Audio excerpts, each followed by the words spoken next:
everyone, this is Mage Knight 404 here. We're back with more Fire Emblem Genealogy of the Holy War. As you can see, I've done my job and fulfilled being the second generation on my own time. So now we're ready to start the second generation for you guys. Where we last left off, Sigurd, try as he might to oppose the Grandbell army in clearing his father's name, died and went to a fiery grave against Alvis, who backstabbed him. Now, we move on.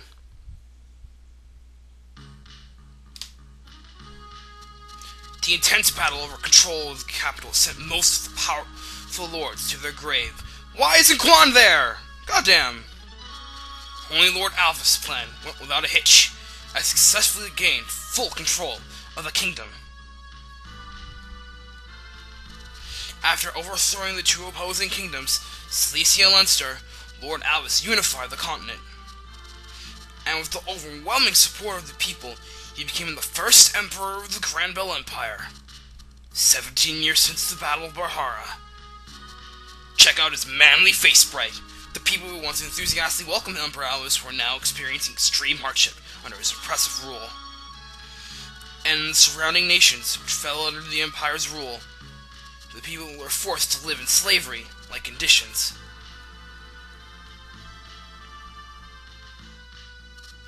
Isaac was no exception. The extreme conditions had taken its toll on the people. King Dannan of Isaac, the Brawlic One's son, was a merciless ruler, taking much after his father, Duke Langbart. He dropped the social standing of the Isaacian people to that of the slaves, while he himself indulged the pleasures of the royal palace, Vaux. Dannan's second oldest son, Johann, presided over Isaac Castle, while his youngest, Johalva, presided over Safara. Dannan's confidant, General Harold, administered the remote Ganeishire castle. He as well relied heavily on oppressive governing tactics to control the citizens. Fortunately, the people of Isaac were not without hope. Prince Shanan! Look at that, check out that hair. He had organized a liberation army based in the northern city village of Tilnanouge. Their strength increased day by day. Among the army of young soldiers was one the Isaacians referred to as the Bringer of Light. He was also revered as the Imperial Prince of Grandbell. He was the young leader of the Liberation Army. His name was Celice. Chapter 6, The Light Continues to Shine.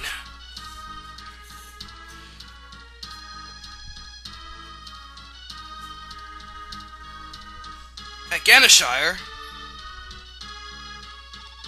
Harold, how's your investigation of the rebel army coming? Don't tell me you haven't done anything yet. Prince Shannon's artillery gets larger each year, and they're meddling with my affairs. Don't you know they're harboring Sigurd, the traitor's son? With them on the loose, his position as King of Isaac completely being undermined. You tell me how to explain this man to the Emperor. I thoroughly understand your concerns, but I have matters under control.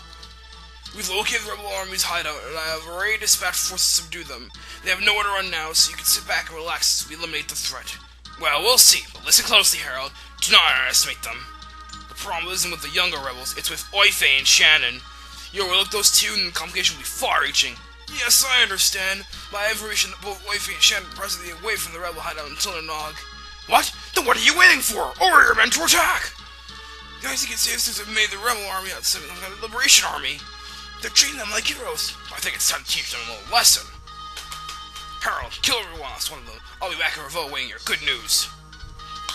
Come. So Dannan splits. And everyone else deploys. So now we go to Tilnanouge. Hey, a sword fighter. We've got trouble! They must have discovered our hideout! Subjugation forces left Ganeishire and heading this way! Skasaha, what are you so freaked out about? We knew they'd catch us sooner or later. Let them come! At least we don't have to waste our time going to them. We can confront the enemy and make an advance at Ganeishire all in one shot. Lakche, you're crazy!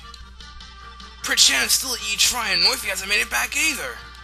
It's just us! How do you expect them to take them on? Skasaha, you're not scared, are you? This is our chance to see a little action. Shannon still thinks of us as kids. That's why we almost never get to fight. We've had enough training. But Lakche, I'm so sick of running. Those animals out there have killed too many of my friends. The Imperial troops chase those girls, taking us out one after another. If weren't Prince Shanan rescuing me, I wouldn't be here now. I will never, ever forget what those girls had to go through. Lakche, I know it was horrible, but I think Skasaha's only back because of me. I'm sure Shanan gave him straight orders to keep me out of danger. Because if Shanan hadn't, she would have been the first one out there. He's positioned to get into battle. Oh, that's right. I completely forgot about you, sir. Lakche, I'm not a kid anymore. I can fight just as well as any of you. Anyway, we can't just turn our backs on Tilnanouge. People here have done far too much for us already. Yes, we just can't. Look, we've no time to argue. Lana, I want you to stay in town. We'll be heading east to the sandy base to confront the enemy. Sir, I'm not staying behind. I'm not going to let yourself get killed out there. Nuns and warfare do not mix! Nuns can fight too, you know. I feel just as strongly about this as Lakche does. The Imperial troops are becoming crueler with each passing day. It's dangerous just to be a girl anymore, but I don't plan to go down without a fight. I have my own means of warfare. I'm sorry, Lana. You're right. This is everyone's battle. Alright, we should get going. It's hard to say how this is going to turn out. Let's give it everything we've got. Sorry if I got a little out-handed, sir. No problem. Okay, Skasaha, Lakche, Lana, let's move! And so, the second generation is now firmly underway.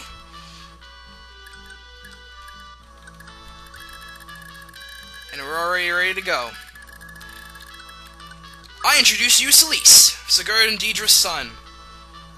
Here he has all the things I gave Sigurd before, replacing the Tearful with a standard slim sword.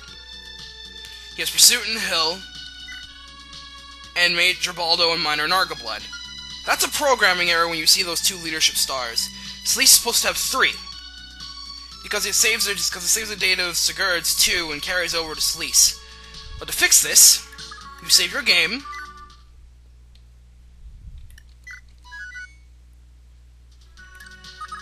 And then reload your ROM and save. Like so. You know, 3 leadership stars. Skasaha, Aira's kid son. He has all the skills. Of both parents, and Moto and Nearblood, because you know, Lex's kid. He's basically a male version of Aira. Lakche, another sword fighter, Aira's kid daughter. She's lots of Lakche's stuff. She's basically quite, and as far as the fan base goes, she's heralded as probably the best sword fighter in the entire series. For good reason. She's basically Aira 2.0 and she kills things. And last we have Lana, the priest. Aideen's kid daughter. We got all of her stuff. And all of Midir's junk. Minor Lear. Let's go.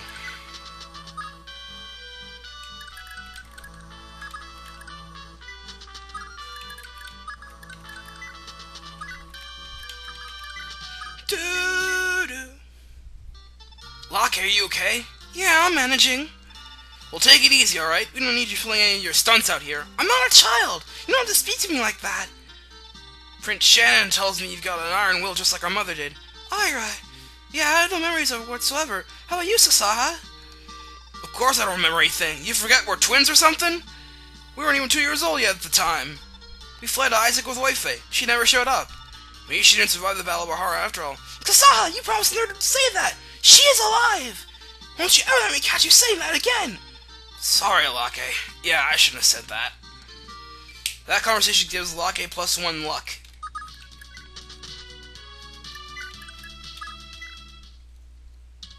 Let's go. Bring it on! Nope. Yacht! Yacht!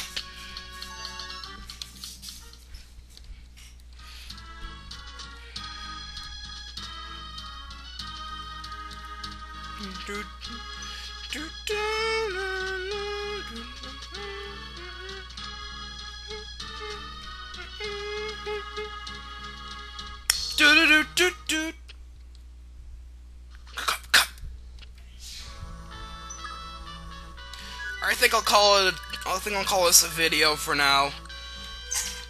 But of course I'm not done. Back in a second.